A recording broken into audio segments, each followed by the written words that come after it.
there might be some people who don't know you, which maybe it's hard to believe because Count, at least everyone knows Count, at least like the people I talk to. So you did a really good job to get into the mind of the people.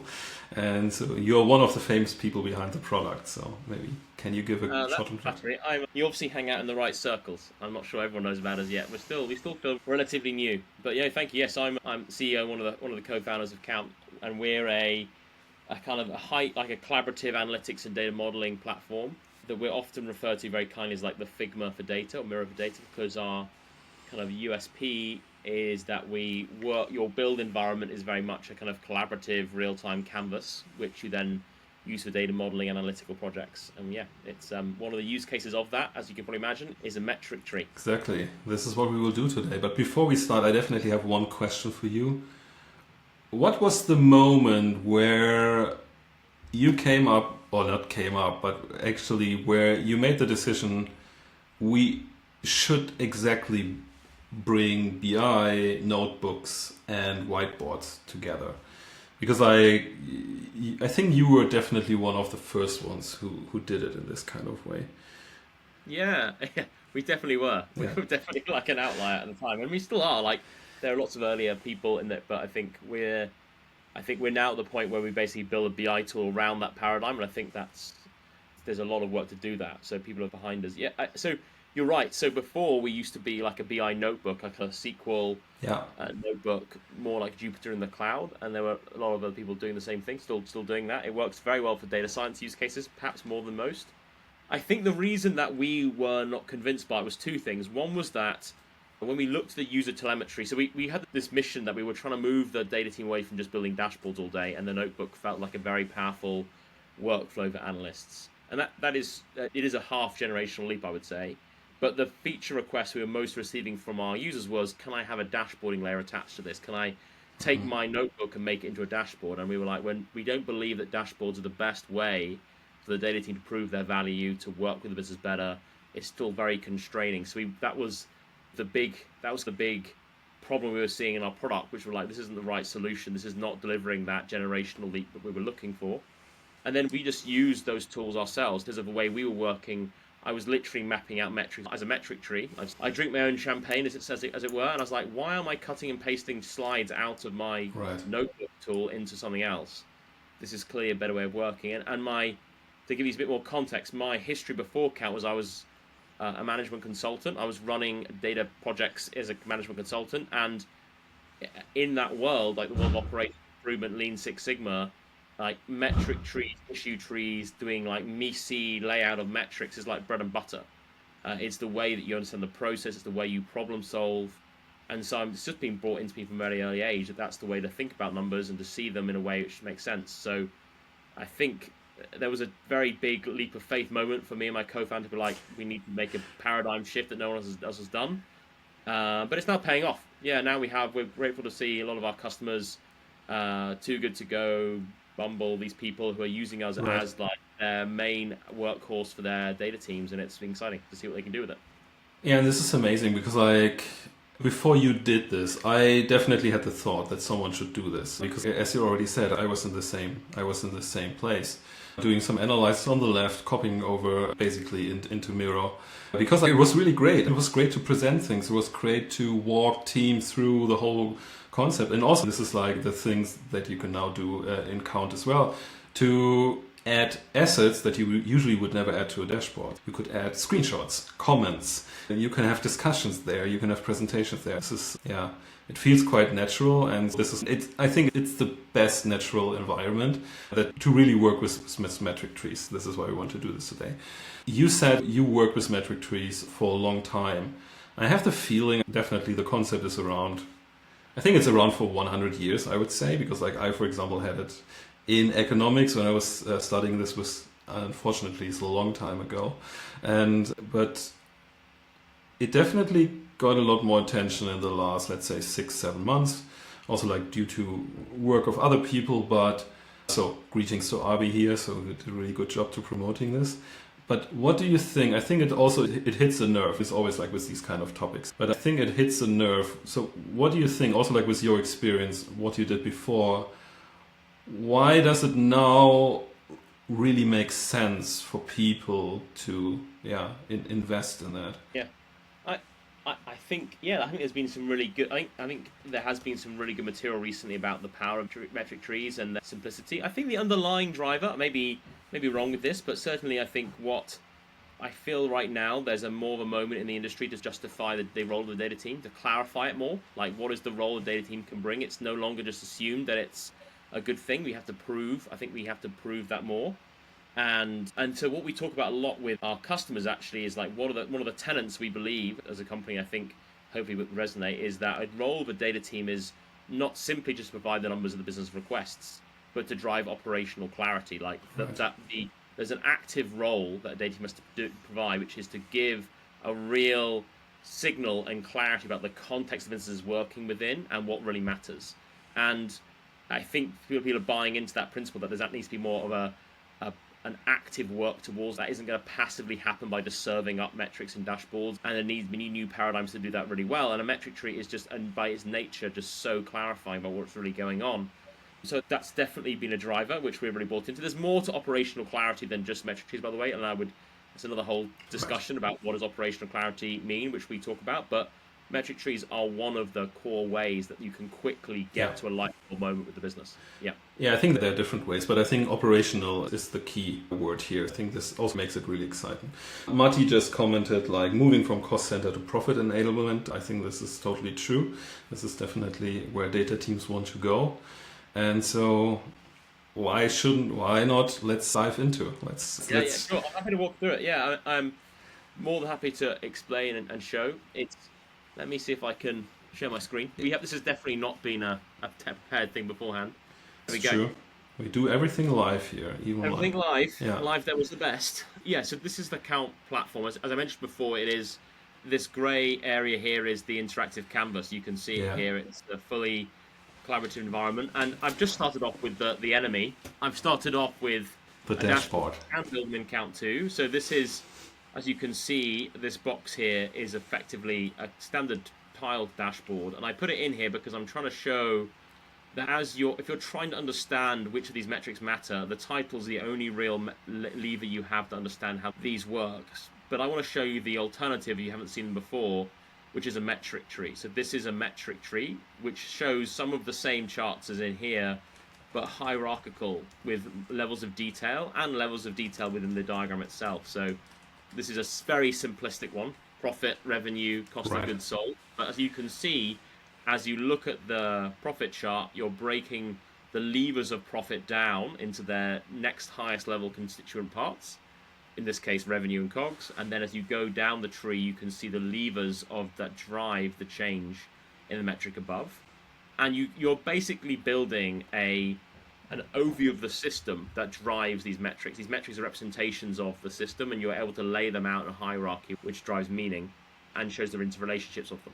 And we can also already see the power of the platform here, where in the end, let's say in the very simplistic way, at least like most metric trees that I see, is usually just one metric and that's it. And let's say we would have here the 90K profit and then we just see the totals. But here, because in the end we can define whatever we want to define, so I can show specific kind of, let's say, charts that can give me the context that I would need on this kind of first level before I want to drill deeper. Exactly. Yeah. So the win here for us is that because it's an infinite canvas, you can lay out your assets, your charts, your numbers in any way you choose. One of the other use cases for the platform, which is in many ways a similar kind of paradigm, is a process flow map. So showing metrics in their constituent relationships as a process information flow rather than the levers of a lever hierarchy.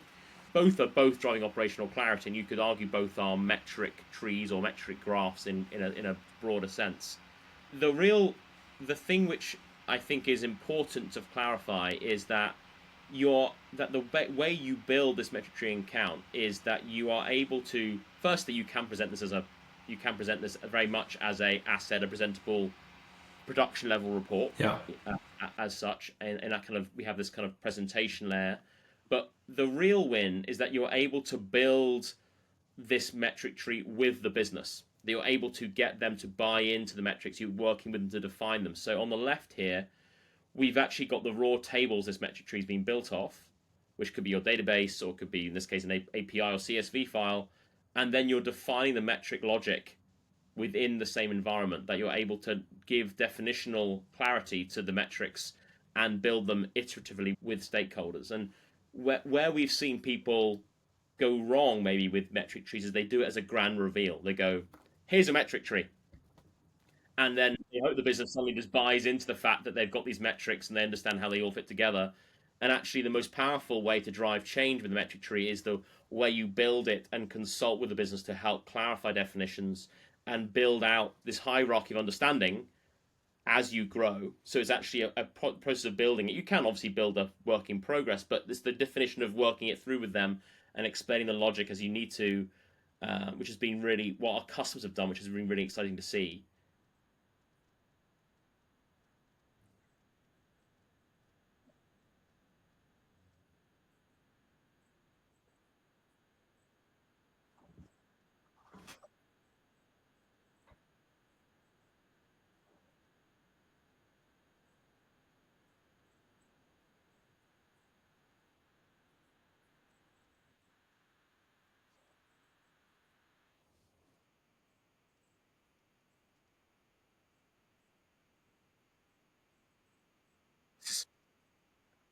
pretty, pretty simple definition in this case, but yeah, absolutely, you've got the lineage of how that metric tree is being delivered. And if you use DBT, you can actually push these metrics into DBT directly from in count. We do both the data modeling and the analytics in one place, which is a hugely powerful workflow. So you don't have to have these metrics, or this logic in the production ready asset. You can build it here as you prototype and explore, and then push it back to DBT, and then you've just left the final presentation. Over here is a bit of more of the kind of Miro board that you're probably more used to, which is the joy of this is that you're able to use the kind of qualitative stuff like post-it notes to allow you to define the metrics, scope it out, and then prototype the metrics side by side with logic and the actual chart. So this is the way you'd actually be building up to this final kind of asset, is you'd be doing it a bit more qualitatively and then supplementing the metrics as you define them as you need to with the logic definitions as you go.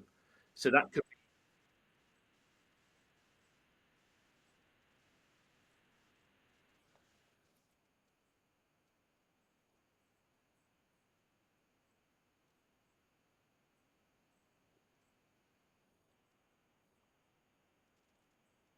yeah, absolutely. So yes, if we've already got the production thing here, and this therefore becomes like version two, but you would otherwise you'd start here and you'd build towards this. But you're right. It is the key misunderstanding. I think is also a metric tree is also not static. That are actually that there is definitely a version 1, 1.5, version 2, and because what the metric tree enables is a better clarification of the business, and that leads to more investigation, and it leads to a better definition of what's really driving these metrics. So Matty just asked a question actually about how do metric trees differ to graph networks or diagrams, and it's ultimately down to what do the edges, what do the arrows represent?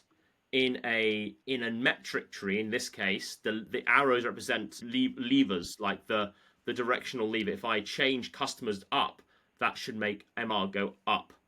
Whereas in a graph network or a kind of process flow map, you'll show the edges are representing information, which don't necessarily quantify the same. They have obviously a linear relationship potentially, but they're not by explicitly necessarily the same thing, because you can have two different system flows which interact with each other via a different mechanism. Does that make sense?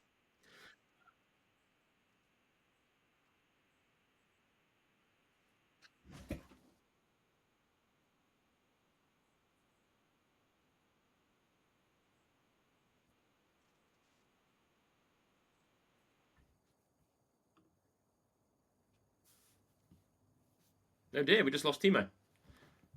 I guess I'm now running solo. While Timo comes back, I'm going to keep talking about the other benefit of how that metric trees aren't static, which is we call it the virtuous cycle. That when you work with a business to build out metrics and clarify effectively the growth model of your business, as you unpick it, you start to see gaps in your knowledge, understand gaps in the relationship. You also may see gaps in the data you're collecting, And that's the virtuous cycle. Hi, team. I'll just explain the virtuous cycle to people about how you iterate, what causes the iteration in the metric tree. So as you build out, you start to see gaps in data that you want to investigate more. What's the drivers between COGS and shipping costs and how those relate? And so you go do an exploratory analysis on that particular lever to explore it differently. And that leads to better understanding, maybe a better fragmentation of the metric tree. So that's the virtuous cycle that we see in this. And actually, one of the reasons we're so pleased we chose the canvas is because that virtuous cycle can sit within the canvas. You can have the operational report, and as Timo, you were saying, you're then doing investigation work or you're doing the next version to the side as you're building out as a working document. And I think this is really interesting because this might be the obvious question. As you said, this is an operational model. Let's say, okay, we sit down beginning of months, we can see, for example, that we have some of the metrics who are not developing in the way that we want to develop them. And the obvious question then is, okay, why is that? Or what can we do better? And I think now I have the possibility to say, okay, maybe we really have some problems with our product costs, so maybe we really have to investigate that. And I guess what I can do is now I can take this and, let's say, put it on a different part of the canvas. I can say, okay, now we basically make a breakdown of the product costs and maybe already start to segment it by different kind of dimensions to really see, okay, where do we have the problem? Exactly. So I can look at this weekly metrics here, which you can see as I click on it, it shows you the dependencies. This is product costs. Yeah. It comes from the weekly metrics view. And in reality, there might be that this logic might be sitting in DBT, so it might be, but we can pull DBT models into this environment directly and then start to work through from that raw data. So that's what we often see is you would start by going to DBT if you use DBT and being like, okay, I want to look at this model, I'll import it to the canvas, and I'm now going to start from this position here and start working through from this point. Yeah, it's the power is that investigative, that lineage, that ability to drill down. You also can do things which are a bit more powerful, which is like taking this metric tree and duplicating it, and then slicing the data differently for this metric tree. So you can you can then do segmentation analysis. I could, for example, I could have in here deal collect data that's open, for example, and then see that cascade through, and all that kind of stuff allows you to slice and dice as you want to across the whole tree. Or you can have filters to do that too, obviously. Yeah. From, let's say, because so you use it yourself and the customers use it. From your experience, when you talk to customers, I think one problem, at least like in the past, is that metrics sounds easy, but it's complicated. So it's definitely not something that, so yes, you can pick the off-the-shelf metrics that you get basically offered every day on LinkedIn, where let's say comment with metric and you get this 500 metrics that the software as a service should know about. But in the end, like that doesn't even help anything. So what's usually like the approach that you take and that your Trevor stop asking these questions. You know perfectly well where you can get these 500 metric sets. I think the interesting question is you want to get started. And so how you can get started? What's the best way, or what's the best way to not overcomplicate things? So to really have something, okay, this is operational, so we can use this already. So what are your experiences there? Yeah, that's a good question. So we actually suggest to our customers, this is where we're getting very account specific, but we actually suggest to our customers that they just embed their current dashboards into the canvas as an iframe.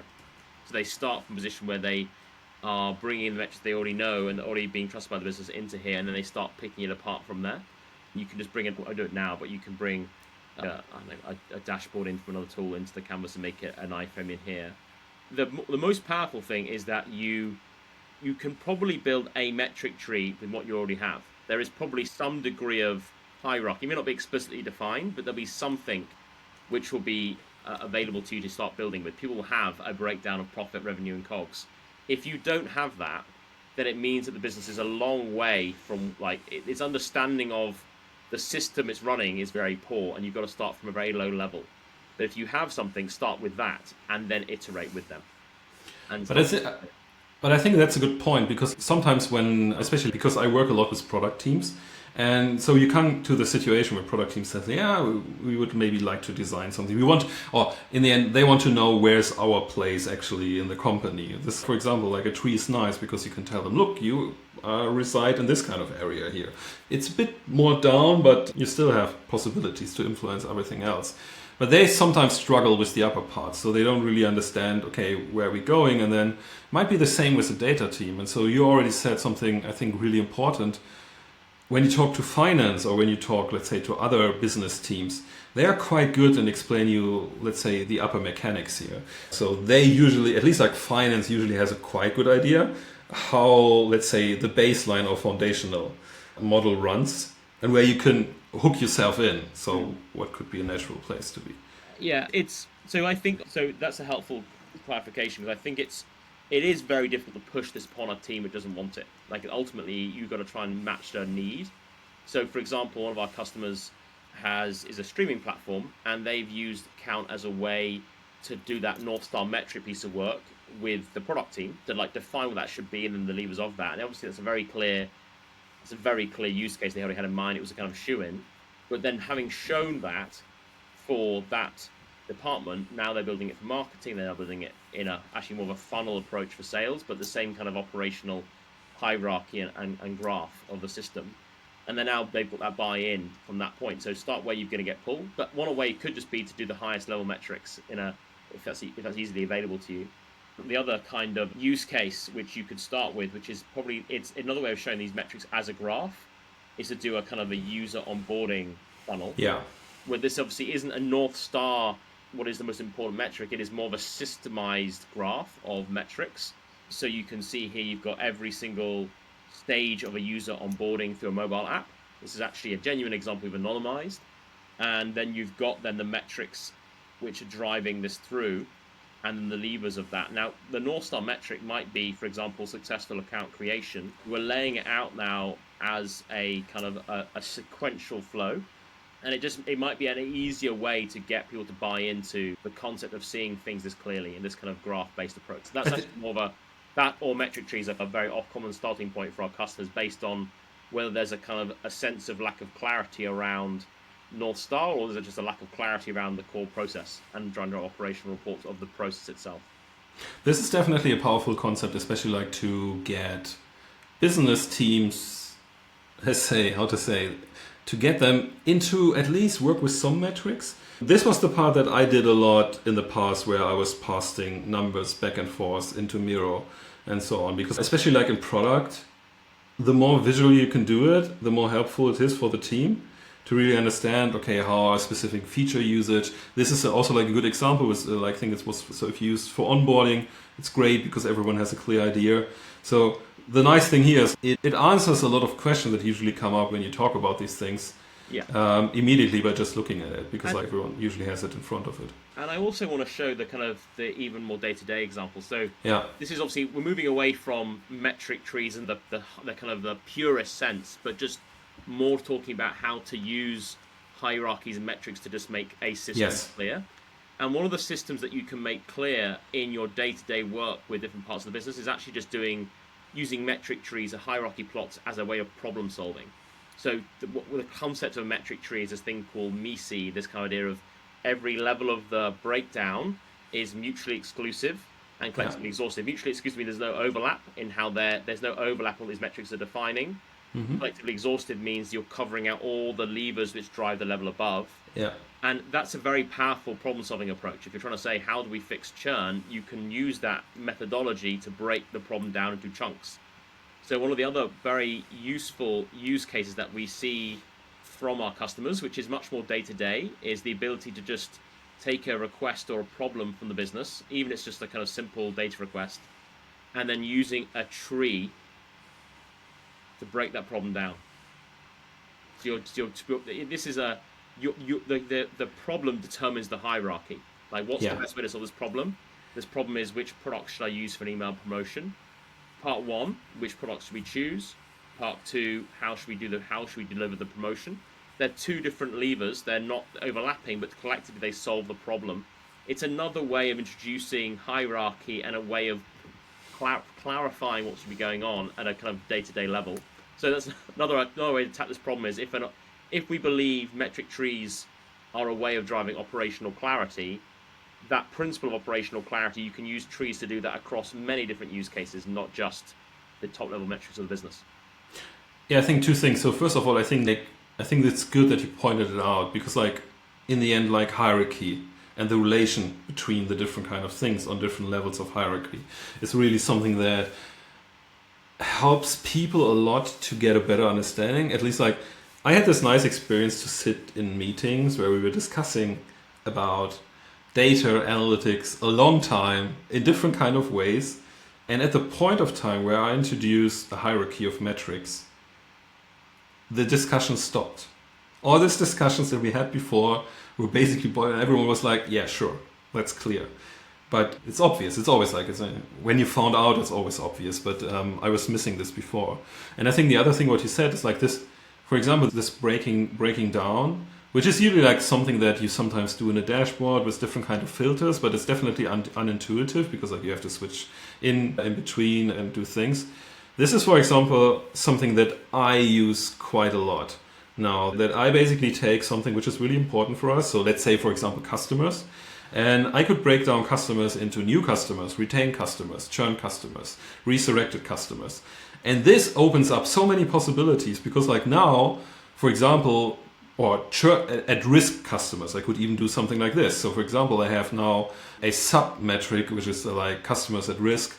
This is something where marketing or growth or customer success can immediately work on, immediately act on. And they have a clear understanding where they're basically pushing or improving the business. And this makes it so, extremely powerful because like you can really build these anchors where people can start working on. And that's really helpful. There are some we discussed a few different resistance, like friction points in the way that you might find resistance to building a project like this. And one of them is that if you just build it for them, there's absolutely no buy-in from the business for them at all. It's unlikely they're going to see the value of going through the process of building it with you. And that's also the challenge of using a template of metrics rather than working through what's right for your business.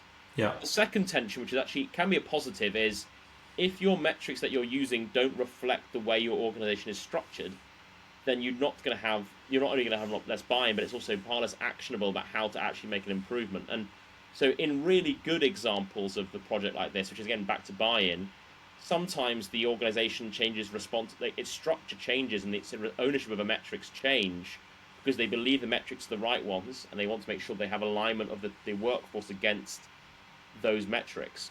The alternative is true, that you could say if the structure is right, the metrics would have how we're going to break these apart need to match the structure. But that's a tension point that you need to work through as you build the metric tree out. Is there a pure answer and we restructure, or is it the pragmatic answer? Doesn't matter. You can still be collectively exhaustive and see it all the way through that.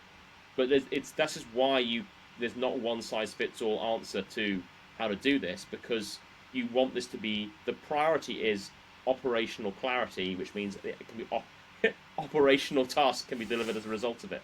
And that's a really important part. And I think this is also like the essential, let's say, feedback loop that you need. The first version you sketch out here. And everyone might be like, oh yeah, that's super great. It totally fits us. But there's the next level. The next level is, okay, now we have a real business meeting and now we basically pull this thing up and we discuss things. And we look at things and we want to understand, okay, where do we have to invest more resources? This is like the essential thing. So where do we want to put effort in product? Where do you want to put effort in marketing? And if the metric tree doesn't really solve this, it's definitely some refinement to be done. And I think this is like the interesting thing. And I like this kind of cycle. So to basically create something on the whiteboard that I think, oh, this is really good. And then see it in practice. And it happens. So I definitely have now, where I'm experimenting more with it, I definitely have branches that are totally irrelevant in operational terms. So they look nice on paper, but it doesn't really make sense. It doesn't help anyone. Exactly. So we just kick them out. And this is like what you said. It's like it's a living object. So it's in the end, it always has to, it always has to prove value in every kind of operational meeting that you have. That it really gives value. So if not, it would be the next, 110th dashboard that you have built where people are actually looking at it and say, yeah, looks good. What's next? So and that would be a big failure if you don't have that clarity and that buy-in to help to recognize that you should be reducing the number of data assets in your organization as a result of this product, as a result of this kind of project, that you have that really we often find that light bulb moment happens more with an executive. Like executive is getting information from tens, if not hundreds of sources across a week to understand to build a mental model of their business and understand what's really changing and what's going on. And that's a very complicated thing to do. Like, it's very complicated to actually understand really what's happening and to have that feel tangible to them, to feel meaningful, to be a strong mental model which is shared by their peers. And if you have a organization with that, they are trying to get to this they're trying to get to this kind of shape in their head. Ultimately, they have a system map in their head. But if you're giving it to them as a mosaic of dashboards, then they will have a very loose understanding. It will not be clear to them. So your goal of a metric tree should be that it gives you the ability to remove assets which are not conflicting against this, which do not give you a better picture of these metrics, which are giving you which don't just answer are not aligned to the tree, basically. Yeah, I think that's right. Maybe as a final topic, we have metric tree. I think we explained hierarchy, operationalize, we show relations, we show how things can be influenced. Then on the other hand, we have the semantic layer. Without going into full definition mode of semantic layer, but let's say, okay, semantic layer is something, metrics layer, where I define the definition of metrics. For example, like the famous customers. How do I actually calculate the customer? How do you see the intersection between both? I have a theory in my own mind how I see them, but I definitely want to hear more people what they say about it. Yeah, I have a lot to say about semantic layers, some which may be unpopular. So obviously a semantic layer gives you an interface for which you can get trusted metrics that you've defined in your modeling layer. That is absolutely the right thing to do. We do that in our own way by letting you push your business logic back into DBT. If you wanted to, once you've defined your model, you can push it in. A semantic layer just gives you another more restricted environment for which you can pull your metrics from. So it means you can build a metric tree very quickly, potentially, because you can be like, this is the metric of customers, this is the metric of this.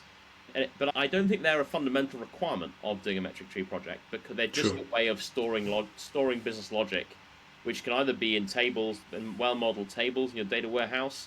They could be, in this case, the logic could sit within the canvas because they still feel like they're sufficiently fluid. They want to be visible and accessible to. Yeah. Semantic layer is just a level of governance which is just above probably just doing a kind of a modeled clean table level. The semantic layer has the same problem that a metric tree has, which is it should be ever changing, because if you're defining and growing clarity or solving problems that you're materializing, then a semantic layer, as much as we love it to be fixed, it shouldn't be fixed because the business is moving, growing, evolving. So I think they obviously have a link because they are focused on the definitional benefit of metrics, but I've never found that, other than the ability to lock them down, which has its benefits at scale, they are not a prerequisite. It's just another way of doing it. Yeah, I think that fits. So for me, maybe it's not really right to say it like this, but in the end, let's say a metric tree or a metric system, or however you want to call it, in the end, like is one layer up, or it's like an evolutional layer up from a classic metric tree. So a metric layer. In a metric layer, I define how I do customers, how I calculate customers. So what we did here in the query directly. But I have no idea how these things are connected. So what is driving customers, or what customer is driving, and so on. So it's still, again, it's on this level with these off-the-shelf metric collections. No, it's one layer further. So you can already nail down the definition of the metric to, let's say, what works for your business. But still, like, you're missing this layer or this level that you just said that makes it easy for someone outside of data to immediately grasp what we're talking about. Because like it's a list of measures, it's a list of metrics, a list of dimensions where everyone say, yeah, makes sense. It's not fluent because I think this was the nice thing when I was starting. So, short stories. Usually, like the project that I do, totally something different. So I help people to collect the right event data, which you would think is not really connected to this topic, but it's very much connected, because in the end you collect the event data to produce metrics, and you want to make operational impact. And I was always shying away for go first for metrics and then go to, yeah, exactly, like this. And so then go to the event, because I definitely had the feeling that defining metrics, especially for teams, was too hard. But now I started to change that. So really, like when I sit down with a team, so we analyze how their business, how the product is operating. And then the next step is always like we develop together a metric tree. Because I found when we do this together, it's still close enough that they can understand what we're actually doing. And the big benefit of that is once we have this in place, the event schema just falls out of it as a logic consequence. And the big benefit additionally is no one is asking any questions about these kind of events. No one is asking again, okay, why don't we track when someone clicks in the navigation bar? Which is usually always like some kind of these questions always come up. Yeah. Because everyone understands this is not a metric we care about. So we don't have a success metric somewhere, clicks on navigation bars. And this makes the whole discussion so much easier. At least like when I'm doing this, I usually do it in a workshop format. I have the feeling when we go out of these workshops, people have a much clearer picture about both, about the metrics and about the event data set. Eva said it really well here, that if you don't do that, then you have this collection problem of just every data under the sun. It's never ending because you don't know what's important. And I think it's back to that, we call it that's the same thing as you said is the virtuous cycle, that idea of like clarity, what matters, leads to better data modeling and data collection projects and better analysis projects and better focus on what is really going to move the needle. I think it has to be that approach. The clearer the system that the clearer you understand the system, the clearer you can capture, monitor, and make that improvement cycle work. Yeah, I completely agree. Yeah, and a workshop is often a way to give that kind of space to someone to sort of step away and think what really matters. I think that's the whole wonderful bits of a workshop like that, is it just lets you step back and see what's really going on rather than heads down, deliberate collecting. It's definitely something, so if you're a data team, definitely something that I recommend to conduct a workshop with all the other different kind of business teams, to even start first with the mechanic of the business, to really understand, okay, how do customer journeys look like? Okay, what kind of, let's say, business objects are on this way? So what is happening? There's an order happening. We have products involved. We have this involved and so on. Because from there, it's pretty easy then to come with, let's say, okay, we have to cover accounts, so we have to cover subscriptions, because this is all parts of the things that we just mapped out before. So just let's break it down into let's say, the proper kind of defined metrics. I didn't describe out this example just to make that, it's kind of, this example was built by a product manager in the campus building out this flow, and then their analyst was working with them. It was a mini workshop of 2 people, because it's just a way for a data team to get buy-in and make sure their work is ultimately an agile workflow, that you're working to the requirements the business is giving you at the moment they're giving them to you, and it builds trust. Like in a workshop, it builds common understanding, it builds trust, it builds a common sense of purpose. If you can, that's why workshops are great, because you have that kind of real-time feedback with everyone contributing at the same time, and you can deliver that on a single report, let alone a full strategic level. And that was the big moment for us. When you talk about when I made the leap to a canvas, the thing which excited me most, genuinely, in the last 2 years was I saw in like the anonymized user data, I saw someone come in and build out. They showed me later what they actually built, but they built out this funnel, and it was apparently a project manager had built it out, or a marketing manager built it out, and then the analyst came in second. And I've never seen any other data tool in the world where the business user starts first, and then the analyst comes second. That's a powerful one. It's especially, I just want to, if someone like is watching this and is working in product, and I'm a product manager, I started out at this, and I'm always struggling, and I'm always hoping that I get more product teams to do things. So what you just show here, like the onboarding funnel, especially like on this visual layer, this is the perfect way to analyze feature when you roll out features. Because you can combine all the different kind of things. So you can combine the visual aspects of that, how does the feature looks like, how the different kind of steps of the feature lifecycle looks like. And then also you could even put everything in there, like the research that you did and so on. Like to in the end have someone, when someone looks at it, okay, how's the feature performing? So here, this is high level, and then you can go down. You can see we made this decisions, and then we refined it, we did another iteration and so on. So this is extremely powerful in product processes. Yeah. Okay, so I'm just checking. So if anyone in the audience has some kind of questions, now it's a good time to just paste them in the comments or into the chat. And if not, so of course, obviously, you can check out Count yourself. But let's say if some people have some questions to you directly, what's the best way? What's the best way to reach out to you? DM me on LinkedIn. Yeah. Oliver Hughes on LinkedIn, or you can email me, ollie@count.co. That's fine. Okay, so we have one question. How did these examples leverage the different features of Count, SQL, Python, low code? Yeah, good question. So these examples cover quite a few of the features. So we have here the most basic, but yet most obvious one, the most obvious ones which are not in most data tools, which is like the qualitative stuff, like screenshots, post-it notes, text boxes, etc.